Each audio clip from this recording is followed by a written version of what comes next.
Hey guys, അപ്പം ഞാനിന്ന് പഠിക്കാനൊക്കെ ആയിട്ട് ഫുൾ റെഡി ആയിട്ട് വന്നിരുന്നിട്ടുണ്ടായിരുന്നു. അപ്പോൾ ഇതാണ് ഇന്നത്തെ എൻ്റെ ഔട്ട്ഫിറ്റ്. റെഡി ആയിട്ട് വന്നിരുന്നു എന്ന് ഞാൻ പറയാനുള്ള കാരണം എന്ന് വെച്ചാൽ എനിക്ക് ഭയങ്കര മടിയായിരുന്നു പഠിക്കാനായിട്ട് വന്നിരിക്കാനായിട്ട്. അപ്പം ഞാൻ വിചാരിച്ചു ഞാൻ എന്നെ തന്നെ ഒന്ന് സെറ്റാക്കി ഒന്ന് ഒരുങ്ങിയൊക്കെ ഒന്ന് വരികയാണെങ്കിൽ പഠിക്കാനൊരു മോട്ടിവേഷൻ കിട്ടുമല്ലോ എന്ന് വിചാരിച്ചിട്ട് ഞാൻ പോയി മുഖമൊക്കെ കഴുകി സ്കിൻ കെയർ ഒക്കെ ചെയ്തിട്ടാണ് വന്നിരുന്നിട്ടുണ്ടായിരുന്നത്. സ്കിൻ കെയറും കാര്യങ്ങളൊക്കെ കഴിഞ്ഞപ്പോഴേക്കും ഒന്ന് പഠിക്കാനൊരു മൂഡൊക്കെ വന്നിട്ടുണ്ടായിരുന്നു. കുറച്ചും കൂടെ ഒന്ന് ഫ്രഷ് ആയതുപോലെ തോന്നിയിട്ടുണ്ടായിരുന്നു. സ്കൂളിൽ നിന്ന് ഉടനെ തന്നെ ഞാൻ മാറി കിടക്കാറാണ് പതിവ്. അതിനുശേഷം പിന്നെ എഴുന്നേറ്റ് വന്നിരുന്ന് പഠിക്കലൊരു കുറച്ച് മടിയുള്ളൊരു പരിപാടിയാണ്. അപ്പോൾ ഞാൻ സ്കിൻ കെയർ ഒക്കെ ചെയ്തപ്പോഴേക്കും കുറച്ചും കൂടെ ഒന്ന് ഒരു ആവേശം കയറി വന്ന പോലെ ഇനി ഇരുന്ന് പഠിക്കാം എന്നുള്ളൊരു മൈൻഡായി. എന്നിട്ട് ഞാൻ എടുത്തിട്ടുണ്ടായിരുന്നത് ബിസിനസ്സായിരുന്നു. ബിസിനസ് മടിയുള്ള സമയത്തിന് എടുക്കാതിരിക്കുന്നൊരു സബ്ജക്റ്റാണ്. പക്ഷേ ബിസിനസ് തൊട്ടിട്ട് കുറച്ചായതുകൊണ്ട് തന്നെ ഇരുന്ന് പഠിച്ചേക്കാമെന്ന് വിചാരിച്ചിട്ടുണ്ടായിരുന്നു. ഞാനിപ്പോൾ പഠിച്ചുകൊണ്ടിരിക്കുന്ന ചാപ്റ്റർ സത്യം പറഞ്ഞാൽ ഞാൻ ഓൾറെഡി പഠിച്ചൊരു ചാപ്റ്ററാണ്. ഞങ്ങളുടെ എക്സാമിൻ്റെ സമയത്ത് ഈ ചാപ്റ്റർ ഉണ്ടെന്ന് വിചാരിച്ച് ഞാൻ പഠിച്ചിട്ടുണ്ടായിരുന്നു. വേറെ ഇടയ്ക്കെന്ന് എന്നൊരു ചാപ്റ്ററായിരുന്നു. അപ്പോൾ ഇതുണ്ടായിരിക്കുമെന്ന് വിചാരിച്ച് ഞാൻ പഠിച്ചു. എല്ലാം കഴിഞ്ഞ് സ്കൂളിലെത്തിയപ്പോഴാണ് ഈ ചാപ്റ്റർ ഇല്ലെന്ന് ഞാൻ അറിഞ്ഞത്. അതായത് ക്വസ്റ്റ്യൻ പേപ്പർ കിട്ടി. ഇതിൻ്റെ ബേസ് ചെയ്തിട്ട് ക്വസ്റ്റ്യൻസും ഉണ്ടായിരുന്നു.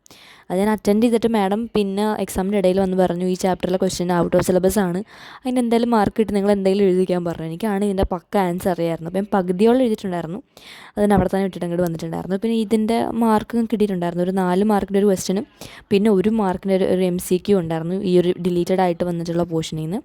അപ്പോൾ എനിക്ക് ഈ ചാപ്റ്റർ ഓൾറെഡി അറിയാം. അപ്പോൾ സ്കൂളിലൊന്നും എടുത്തിട്ടുണ്ടായിരുന്നില്ല ഈ ചാപ്റ്റർ.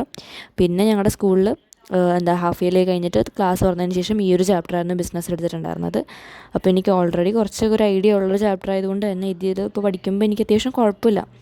ഒന്നും കൂടെ റീവിസിറ്റ് ചെയ്യുന്ന പോലെ ഉണ്ടായിരുന്നു. കാരണം ഫസ്റ്റ് ഞാൻ സെൽഫ് സ്റ്റഡിയിലൂടെ പഠിച്ചു. പിന്നെ സ്കൂളിൽ പോയിട്ട് മാഡം പഠിപ്പിക്കുന്നത് ശ്രദ്ധിച്ചിട്ടുണ്ടായിരുന്നു.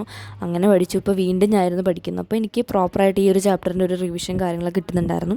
പിന്നെ വലിയ കുഴപ്പമില്ലാത്ത ചാപ്റ്ററാണ്. അത്യാവശ്യം ഈസിയാണ്. നമുക്ക് ചെറിയ ചെറിയ ടേംസും കാര്യങ്ങളൊക്കെ പഠിക്കാനുള്ളൂ. ആ ടേമിൽ തന്നെ ഉണ്ട് അതിൻ്റെ അർത്ഥം എന്താണെന്ന്. ഞങ്ങൾക്ക് സേവിങ്സ് അക്കൗണ്ട്, കറണ്ട് അക്കൗണ്ട് അങ്ങനെയുള്ള കുറച്ച് ടേംസും കാര്യങ്ങളൊക്കെയാണ് ഈ ചാപ്റ്ററിൽ മെയിനായിട്ട് പഠിക്കാനുള്ളത്. അപ്പോൾ അതൊക്കെ കുറച്ചും കൂടി ഈസിയാണ്. ഒന്ന് ശ്രദ്ധിച്ചിരുന്നാൽ പെട്ടെന്ന് മനസ്സിലാക്കാവുന്നേ ഉള്ളൂ. അതുകൊണ്ട് തന്നെ ഈ ഒരു ചാപ്റ്റർ പെട്ടെന്ന് തന്നെ തീരുമെന്നാണ് എനിക്ക് തോന്നുന്നത്. ഞാൻ ഈയിടെയായിട്ട് ഇടുന്ന വീഡിയോസിനൊക്കെ ഭയങ്കര ലെങ്ത്ത് കുറവാണെന്ന് എനിക്ക് തോന്നിയിട്ടുണ്ട്. ഞാൻ ഭയങ്കര 5 മിനിറ്റിൻ്റെ ഉള്ളിലൊക്കെ ഉള്ള വീഡിയോസൊക്കെയാണ് മിക്കപ്പോഴും വരുന്നത്. എന്താണെന്ന് വെച്ചാൽ ഞാൻ ലോങ് വീഡിയോ ഇടുന്ന സമയത്ത് നിങ്ങൾ എത്രത്തോളം ആൾക്കാർ കാണുന്നു എന്ന് ഞാൻ നോക്കുന്നുണ്ട്. അപ്പോൾ അത് ഭയങ്കര കുറവാണ്. അപ്പോൾ ഞാൻ വിചാരിച്ചു ഈ ഷോർട്ടായി കുറച്ച് ലെങ്ത്ത് കുറഞ്ഞിട്ട് വീഡിയോ എടുക്കാം. അപ്പോൾ ആൾക്കാർ അത്രത്തോളം കണ്ടാൽ മതിയായിരിക്കുമല്ലോ, നിങ്ങൾക്ക് ഇത്രത്തോളം കണ്ടാൽ മതിയായിരിക്കും എന്ന് എനിക്കൊരു ഐഡിയ കിട്ടിയപ്പോഴാണ് ഞാൻ പിന്നെ വീഡിയോയുടെ ലെങ്ത്ത് ഒന്ന് കുറയ്ക്കാൻ തുടങ്ങിയത്. പിന്നെ ഞാൻ വീഡിയോ അധികം എടുക്കാറില്ല. പെട്ടെന്ന് സ്പീഡ് കൂട്ടിയിട്ടിട്ട് ലെങ്ത്ത് ഉണ്ടെങ്കിൽ പോലും ഞാനത് സ്പീഡ് കൂട്ടിയിട്ടിട്ട് എത്രത്തോളം കളയാൻ പറ്റും അത്രത്തോളം കളഞ്ഞ് ഷോർട്ടാക്കിയിട്ട് ഇടാനാണ് ഇപ്പം ഞാനിപ്പോൾ നോക്കാറ് കൂടുതലും. അതുകൊണ്ടാണ് എൻ്റെ വീഡിയോസിനൊക്കെ ഭയങ്കര ലെങ്ത്ത് കുറവുള്ളതിപ്പോൾ. പിന്നെ എനിക്കും ഷോർട്ട് വീഡിയോ ഇടുന്നത് കുറച്ചും കൂടെ ഇഷ്ടമാണ്. കാരണം നമുക്ക് ഇങ്ങനെ വലിച്ചു നീട്ടേണ്ട ആവശ്യമില്ല, ഉള്ളത് അങ്ങോട്ട് പറഞ്ഞ് തീർക്കാം. പിന്നെ എനിക്ക് എക്സ്ട്രാ ഉണ്ടെങ്കിൽ ഞാൻ അനുസരിച്ച് ലെങ്ത്ത് കൂട്ടും. അപ്പോൾ ഏതായാലും മാത്രമുള്ള video. Thanks for watching. Bye bye.